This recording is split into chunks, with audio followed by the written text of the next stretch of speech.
Greetings YouTube, Fuzzfinger here, welcome back to Final Fantasy IX, and I think I did say Final Fantasy XII in a previous episode, but that's because I'm darting between the two games, and sometimes my brain does turn a little bit to mush as I do so. But yes, this is definitely Final Fantasy IX, and we're going to be continuing on with section 11 of our perfect Excalibur II playthrough today.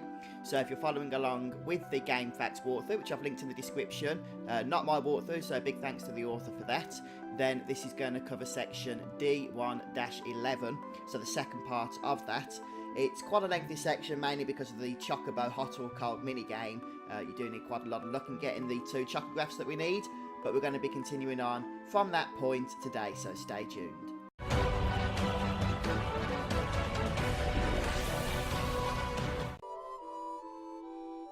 Right, okay, so we're actually continuing on from the last episode. This is still section D1/11, so this is the second part. I did split it into two because of all this Chocobo Hot and Cold palaver I've been going through. So just to clarify, I did talk about this at the end of the last episode, but for this section you are going to require 3 chocographs in total and a chocograph piece. So the first chocograph is stone with patterns. You get that by default as your first chocograph. And then the other two you want to get, which you're not guaranteed to get, you might get others, so reload if you do, are the, so let's get the names here right, the Healing Shore and the Small Beach chocographs. So I did get the Small Beach in the last episode, and then I had to take a break and get some sleep, because I'd been, you know, blooming hunting for chocographs for so many hours that I just couldn't bear it any longer. So I loaded up Onion this morning in order to get the Healing Shore, and it's taken me about an hour or so to get it. I did get Abandoned Beach about 4 times trying to get it, which was really annoying. But it does show that with a little bit of luck, it could actually take you much quicker than it took me. You know, if it was after Abandoned Beach, I would have had it very, very quickly indeed. So you want to try and avoid getting the extra time by getting 4 things like I've just done here. But in case of... yeah, there we go, 4. But in case of getting the chocograph, then I'm just not really going to care. I'd rather add 10 seconds to the clock than skip out on not getting the chocograph if it actually, you know, spawns for us.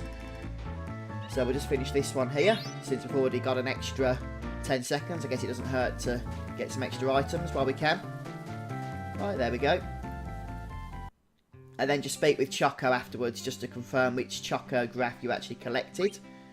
And so there's the Healing Shore, which is exactly the one I was after. So Healing Shore and Small Beach are what you need, along with Streamside, which, as I say, you get anyway.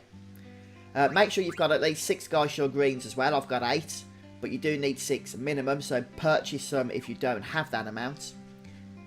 And then you're going to take Choco back out of the area, and oh yes, we're going to be saving our game after finally getting those chocographs. That was so annoying. Look, I actually make a big cock-up in a moment, but I was so cheesed off with reloading my save game for various reasons by this point of the episode that I decided just to get on with it, and so I didn't correct the mistake, but I'm going to explain it to you so you don't make it. At this point, perhaps even before you save your game, you want to head to the menu, and it's very important to replace the Mithril Dagger on Zidane with the Mage Masher, because you need access to the Flee ability. Okay, so very, very important that you do that. If any of your party members are dead, you'll want to resurrect them in Phoenix Downs at this point as well. So once you've reloaded, you want to jump back on Choco and make your way over to the forest just behind us that's near the river here. And several enemies can spawn in this forest. What we're looking for are the Mandragora enemies, which can spawn in 2 or 3. 2 is easier because you're less likely to be interrupted with what you need to do. So we do need to avoid experience in this encounter, but we do need to do this encounter because you can eat one of these Mandragora with Quina for the Limit Glove ability, which is going to come in very useful for the purposes of this walkthrough. So pick any of the Mandragoras, just make sure whichever one you pick is the one that you concentrate on throughout the battle.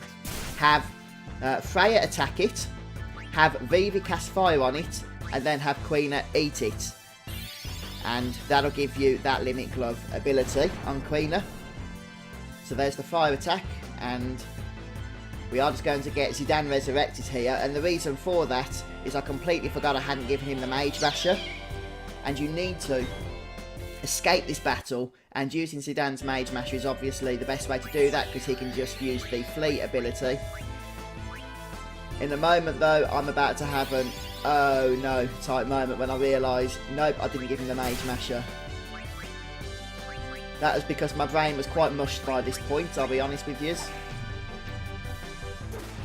So we do need to kill Quina as well, otherwise he won't get to keep the ability he's just learned if he escapes.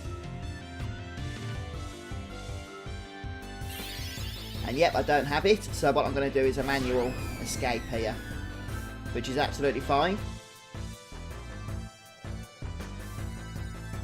The downside to doing it this way, of course, is that it does take a lot longer. But that's just something we're going to have to deal with, unfortunately.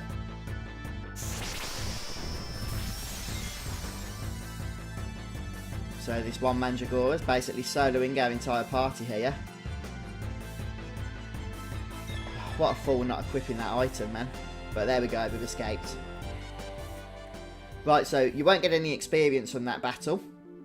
So it won't ruin your stat maxing later on. Jump back on the Chocobo and then make your way back over the bridge. Our final destination for today and for this session is back at the grotto area.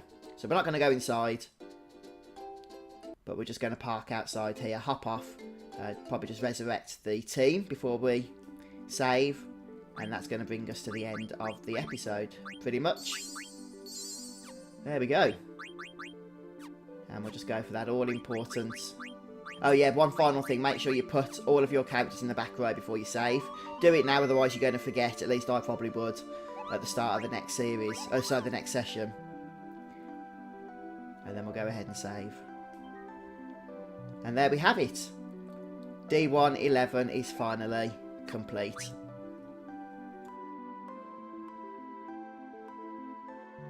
And just to confirm my time for you folks, so that you can keep up, or at least know if you're keeping up with what I'm doing here on this particular playthrough. At the end of this session, we have got a nice time of 2 hours and 27 minutes bang on the clock.